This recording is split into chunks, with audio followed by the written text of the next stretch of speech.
What's up, you guys? Eric here with driverlineup.com, world's okayest steering wheel holder.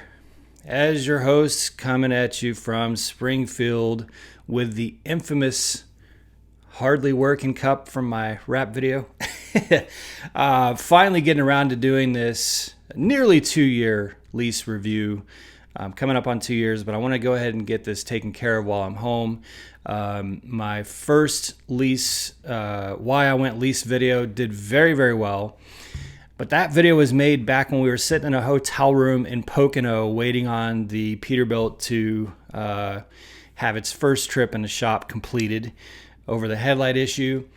And it was made on a couch in a hotel, so I figured, you know what, I'm going to go ahead and do a little bit better of a video, a little bit more extensive review with some additional thoughts and commentary that I've kind of thought about since then. So real quick, I don't always drop my referral code in videos. In fact, I rarely ever do. It's always in the description down below the video. But because of the nature of this video, I am going to drop that referral code. If there's things on my channel that have helped you, if this video helps you make a decision to come to Prime, please consider using my referral code. It is ODOMEJ. It's in the description below. You can also text me. My backup, my business cell phone number is in the description below. Feel free to text me. I don't answer that phone, so don't bother trying to call it. But if you text me, I will get back to you within a day or two, hopefully. When we get busy on the road, sometimes it can be a little longer, but I would be happy to engage you there. You can, of course, join our Discord. We now have 130 drivers on Discord, and we just passed 300 members on driverlineup.com. It's a full social network with a mobile app that you can download. You can start groups, you can run a blog, you can chat, post updates, ask questions, connect with friends, use instant messaging, all that good stuff. So be sure to plug yourself into those groups. That's where I'm most active off of YouTube, and would be very happy to help in any way that I can. If I can't, someone else is going to be there to jump in and help you in any way that they can. So that said, today I'm going to give you my nearly 2-year review of leasing with Prime, as well as reasons why I chose to go lease right out of TNT and what that's done for me, as well as some other thoughts. So we'll get to that in just a second. Be right back.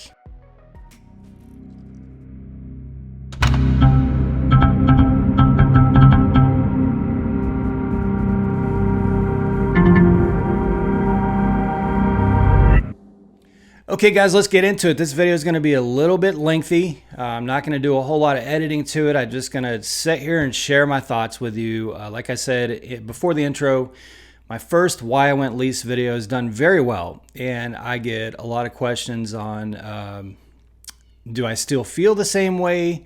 Would I still do it the same way? And I get questions asking about doing a video on leasing, and I always have to go back and point to that old one. And that was at the very beginning when we were on YouTube, when I had like 50 subscribers, so it's probably long overdue to get this one out now that we're at almost 1,200 subscribers. And since I'm approaching my 2-year mark with Prime, I figured what better time to do that than now. So we are getting ready to hit the road. In fact, you can probably hear my APU running outside this window here as Jenna's out cleaning the truck, getting ready to take it to Prime. And we're getting ready to go on the run again. And I got to tell you guys, leasing with Prime has been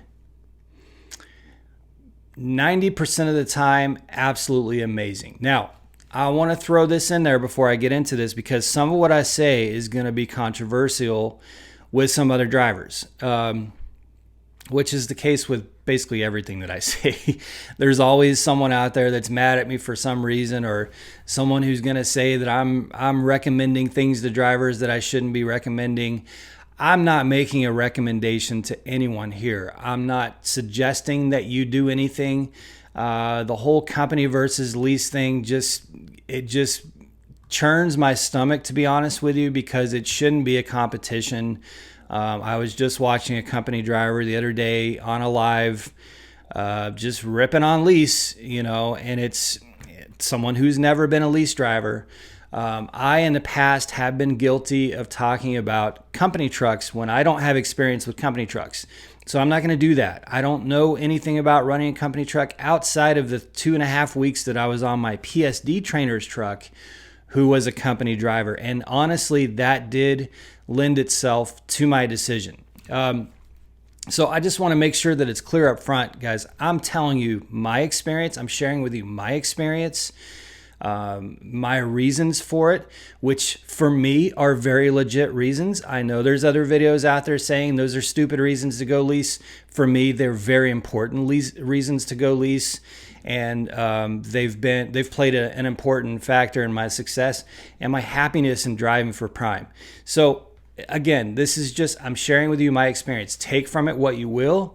But I would advise you, please don't make a decision based on this video. Do your research. Think about how some of this is applicable to you, how some of it may not be applicable to you, and draw your own conclusion. Don't let someone else tell you what you should do. Just consume as much information as you can and make the best decision that you can. Also, with that said, please know if you're thinking about coming to Prime, or you're at Prime just getting started, or you're in TNT, there is no decision that you make that locks you to that decision. You can go company out of training and you can switch whenever you want from company to lease, or you can go lease out of training and switch back to company. It's not like you're signing your life away to one or the other and you can't switch back to the other. You can always go in a different direction. So the decision process, I think, sometimes gets made to be a lot more permanent than it actually is. It does not have to be permanent. It is not permanent. So don't be afraid of going either way.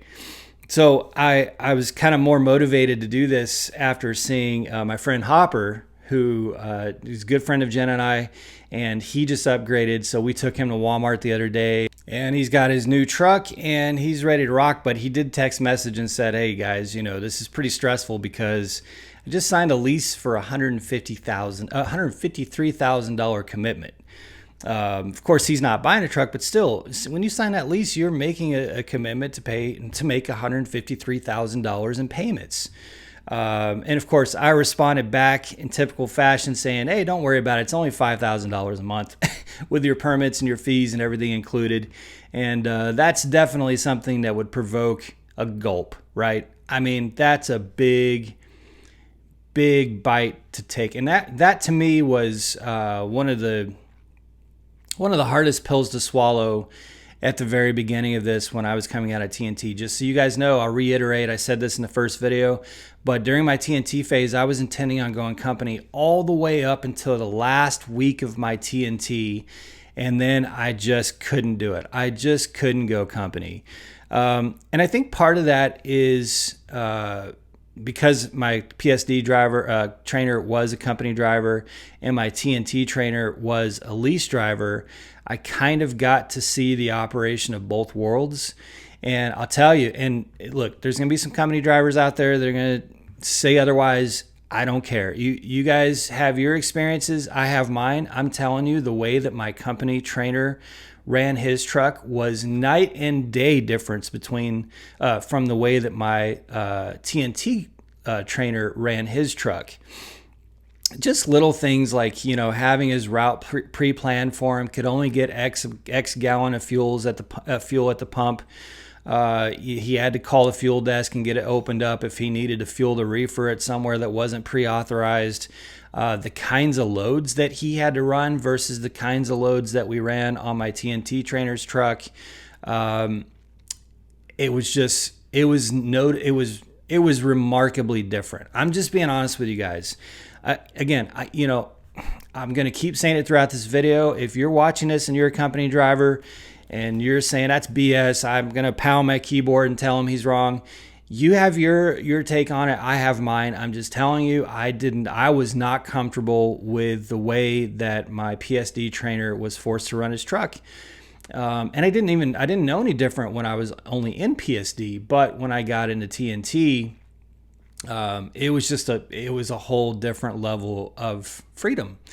Another thing is my PSD trainer's truck was just in terrible condition. I mean, just terrible condition. It was well over the 3-year mark, I believe. And he was kind of just like waiting for Prime to say, "Hey, you can get a different truck," you know. So he was basically driving a beater. Whereas my TNT trainer had a lease truck that he had gotten brand new, and he had another brand new truck that was coming because he was approaching his end of lease. So there were just a lot of things that I wasn't comfortable with. Jenna was going to get on the truck with me as soon as I upgraded, and we have a dog, a German Shepherd, which I know company trucks can have dogs too, but they have a pretty substantial deposit as a lease driver. I don't have a deposit for a pet. I can do whatever I want with the truck in terms of a pet and a passenger, and I didn't want to go lightweight. I didn't want to use beat up truck. I wanted something new. I wanted something comfortable. We were ready to rock, and we were going to be in business together. So that really kind of in that last week steered me towards taking that leap of faith and going lease. Now, for once I got into the decision to go lease, I'll tell you my primary decisions. And again, there are videos out there saying these decisions are ridiculous. They are not ridiculous. They are very good reasons. There are reasons why there are company trucks at Prime right now of people that I know upgrading to lease. They are good, legitimate reasons. Now, the one for me that was not a big determining factor is forced dispatch. That was not, now, fast forward to 2 years where I'm at now, that is a big determining factor. But honestly, guys, in my first year, I don't think I turned down a single load. I don't think I rejected a single load. And if I could give you a piece of advice, if you're in training right now, and I told Hopper this the other day, because Hopper has the same fleet manager that I have, I would consider, if you go lease out of training, run the loads they send you for a year. And you know, it may mean you run some loads that you don't really like. It may mean you go places you don't really like to go. It may mean sometimes you're taking really shitty rates. Run the loads they send you for a year. Don't get into this and start rejecting loads right away, because honestly, you don't really know what you're doing. And one of the best learning tools for me when I came out of training was just running the loads they sent me without question for a year. And the reason that was so good for me is because the way I run my truck now, if I ran my truck the way I run it now versus right when I came out of training, I wouldn't know the freight lanes. I wouldn't know probably some of the more difficult shippers and receivers, the more challenging shippers and receivers. I wouldn't have gotten that experience. And I really appreciate that I just ran whatever was thrown at me for the first year, because that was a really good teachable moment. That was a really good learning experience for me. I got into some really gnarly docks in my first month on my own. Docks that were way more difficult than anything that I got in TNT. And while I may have hated it at the moment, that has made me, outside of Bass Pro, the distribution center in Springfield. You guys know what I'm talking about. I have a video about that in the very beginning of when I started on YouTube. It was the only spot that I've not been able to back into. And like I said, then there was another Prime truck that couldn't do it either, and the yard dog basically was like, "Yeah, you guys aren't going to get in there." But that's the only spot that I've never been able to back into. I can pretty much back my trailer into just about anything, and it's because of that first year on my own that I just took whatever they threw at me, and because it presented a lot of challenges for me. It made me a really good driver. It made me comfortable in uncomfortable situations. You know what I'm saying? So, take that time to really get the experience. And if you do that, I think, now I can't speak for other fleet managers. I can't even speak for my fleet manager, but I can just speak to my relationship with my fleet manager and what I see happening there is that, taking what he threw at me for that year really built a level of trust between he and I, where he knew that I've never been late. He doesn't have to worry about me when I accept a load through load choice or something has been pre-planned to me. He steps out of the picture from that point on, and I don't talk to him. I probably only talk to my fleet manager, honestly, guys, maybe twice a month, maybe. And it's very brief.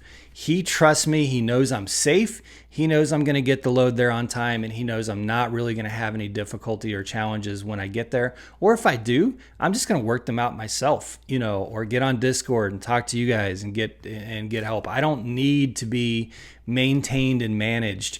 And that's what that first year of just taking whatever was thrown at me really established with my fleet manager.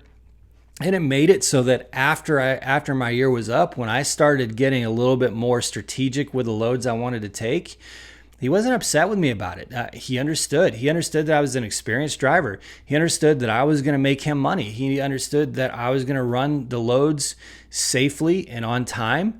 And he's kind of really just set me out on a path of my own and let me run that way because I put in that time and really proved myself and went through the work that it took to make me a good driver. So I'm bloviating a little bit, but that's really important for new drivers, I think. Don't let the forced dispatch thing get in your head and make you think, well, that's the reason right there. I don't want to be forced dispatched, so I'm going to come out of training and I'm going to pick my loads. Man, if you guys start rejecting loads right away and you don't get out there and get that experience, it's going to be tough for you because a challenge is going to come along that you're not prepared for. And I would just suggest, again, don't do anything that I tell you without doing your own research. I'm just offering some tips and pointers based on my experience. And that is, if you go straight lease out of TNT, run whatever they want for a year and take that as an extension of your training. And if you do that by the end of your year, you're going to be very experienced and very comfortable with running your business as a lease operator. So forced dispatch for me was not, it was okay. I like having that. It's not a tool I had in my belt that I used my first year. What I think was the more important thing for me is quite simply the freedom. That's really what it comes down to. It's why, in looking back over this 2 years, now that's not 2 years leasing because that includes my TNT time. But again, I went right into lease after my 30,000 miles, which I feel for you guys in TNT now because it's longer, of course. Back then it was only 30,000 miles. But the freedom really for me, it wasn't even a money factor, to be honest with you. I know some of you look at it and say, oh gosh, this leasing, we can make so much more money. Yes, you can. I don't care what any company driver tells you. You can make more money leasing. Hands down, I'm sorry, company drivers. I'm sorry. I've had enough conversations with enough company drivers to know there is a ceiling, and that's what they don't tell you. There is a ceiling of what you can make when you're paid by the mile. There is no ceiling in leasing. You can only drive so much, but you can get a $6 or an $8 a mile load. You can run 100 miles for $1,000 on the right load. Not that that's going to happen very often. I'm just saying there's more opportunity, less ceiling. So you absolutely can make better money leasing, but that wasn't even a determining factor for me. For me, if I could make the same amount that I can make as company with the freedom that I could have with leasing, that was enough for me. That was the piece that I wanted. And so really what it came down to is I wanted a nice, newer, comfortable truck. I wanted the ability to take time off when I wanted for as long as I wanted. I wanted the ability to, if I was dead tired from running hard all week and I didn't feel like running after dropping this load off at a Walmart distribution center or something, that I wanted to be able to message dispatch and say, you know what, I'm tired, I got to do laundry, I'm taking 15 hours off. Set my PTA to whatever time. I wanted the ability to do that. And that really was, I wanted the ability to choose whatever route I wanted. I didn't want to have to call the fuel desk if I needed to fuel my reefer. On the fuel, guys, I'm not a good one to take tips from on fuel. I'm just not. Now, I do really well on fuel, but it's just in my own way. one thing I'll say is I do not let my truck go under a quarter of a tank of fuel. I just don't. And I know Ross is probably losing his mind thinking about that right now because he is an extremely efficient fueler. I am not. There is just certain things like with my four-wheeler. I don't want the tank to ever be down in the red. I don't want the light to be on. I want to always have fuel in case of emergency situations. I don't want to have to worry, is my APU going to run my tank out if I have to sit somewhere for a long time? I need to have a quarter of a tank or higher. That doesn't mean that sometimes I don't go below that, especially when we're on a good long run and we're not really stopping the truck because we're a team truck. So if we're not really going to stop the truck for a few days, I'll run it down because I know that in a few hours I'm stopping, to get fuel. I have my fuel stop set up. But when I was solo and sometimes even team, I need fuel in my truck, and that's a comfort thing for me. So maybe it's a mental thing. I don't know, but I want the ability to do that. I can get as much fuel as I want, wherever I want, whenever I want, and for whatever reason I want. And I love that freedom. So it really comes down to, it really came down to the freedom, guys. It really came down to that. And, I'm not saying that company drivers aren't free. I think a lot of company drivers enjoy what they do and do it for very good reasons. There are very good reasons to be a company driver. Again, I can't really relate to them because I've never been a company driver. But I know benefits are a big one. If you're from California, obviously that you can't go lease. The consistent paycheck, and that's a big key too. That's a big one that I actually wanted to mention earlier, but haven't forgotten and just reminded myself. One of the two things that you should think about. One is that a lot of lease drivers who don't make it come from a past where their entire adult working life, they've gotten a paycheck every single week. And if you come into it with that frame of mind and with that expectation, then when you, on multiple occasions within a 6-month period, go 3 weeks without getting any pay, it can be mentally and psychologically devastating. Just being honest with you. And I've seen that happen. I've seen that happen multiple times. If you can get through that 3 weeks knowing that you may make $8,000 the following 3 weeks, then this could really work for you. And that, I've said this many times, you have to be able to step back and look at your income in a monthly and a quarterly fashion. You can't just look at it week to week because it will devour you. So that's a big cautionary thought to ponder. And the second thing is, and honestly, this is just a reality of the industry, there is the rare chance that, and it is rare, but there is the chance that things just aren't going to stack in your direction. I'm just being honest with you. If you look at, I don't want to mention his name. There's another YouTuber who I have great respect for, consider a friend. And quite honestly, it just didn't go his way. It just didn't. He had mechanical issues. Loads never worked out for him. And he did his year and walked, and he did so honorably. But he has excellent work ethic and gave it his all, and it just didn't go right for him. There is that risk. But again, you can always switch back to companies. So, and on the lease side of things, as far as the contract, guys, it really is walk away lease. This is why it drives me crazy when I see phrases like success leasing and things like that on the internet, as if you're somehow you're contractually obligated to complete a lease. You're not. I've walked away from a lease. I walked away from my first lease to get into the brand new truck that I have now. I did not complete that lease. Walked away from it. The only thing they charged me was like windshield wipers, cleaning, couple odds and ends. It was like a couple $100. No big deal. Walked away from it. It's the same for anybody. You're not obligated to complete a lease. So it's not like do or die, but I do want to throw that in there that there is that risk that you just get in this cycle that you can't get out of. There is that risk. The vast majority of lease trucks, and there are thousands upon thousands of successful leases happening and operating right this second at Prime. The vast majority of them love what they do. They're not in a hurry to get out of it.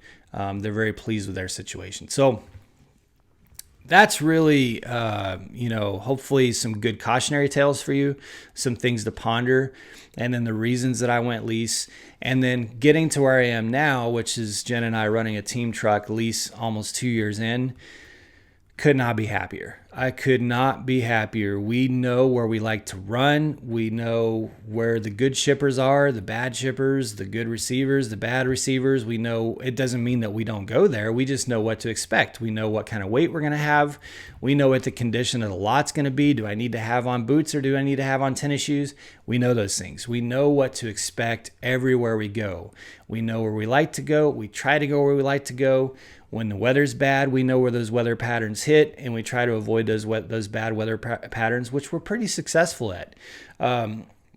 So having that control and that ability to really be able to steer your path a little bit more is why I'm so happy that I went lease. We've made excellent money. I'm not going to say that you're going to, make yourself a millionaire running a solo lease truck. That's certainly not the case. But I made the money that made me happy. $1,500 a week, not difficult to attain at all. Bring home, not difficult to attain at all as a solo lease driver, and I think that's really good money, especially when it's married to that freedom that I'm talking about. The ability to purchase a truck it provides an excellent opportunity. Now teaming, especially with your other half, that's a whole other world, and that has made making money substantially easier. And that's a whole other video, but just looking back at my time solo, I was happy with the money that I made. I was happy with the time that I took off. I was happy with the way I was able to run my truck. I didn't feel like when I got into it, the $5,000 per month obligation that I had on a fixed cost was terrifying when I made that decision. But a month into it, I realized, guys, $4,500 a week in revenue as a solo driver with Prime is not difficult at all. And at $4,500 plus per week in revenue, you're easily making your payments and you're easily making money. So it's not, the revenue's there. The revenue is there through thick and thin. The revenue has always been there to justify that payment. And that's even with taking time off. So, I always, solo and team, I've always been able to take more time off than a company. We've been home for 9 days now. And we'll be a little bit in the hole, but we'll climb right out. But just as if you're not a lease driver, you're not going to be able to be home for 8 or 9 days.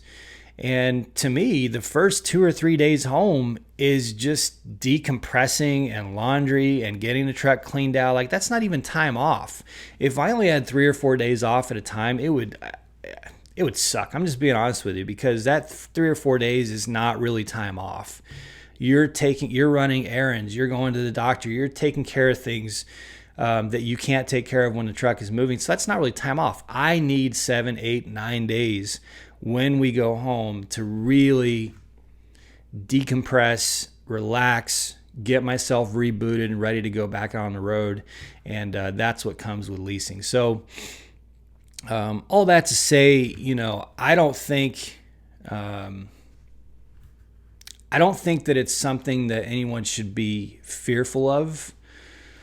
Can it work really well for you right out of training? Absolutely it can. Do you have to make that decision right out of training? No, you can go company and make that decision later.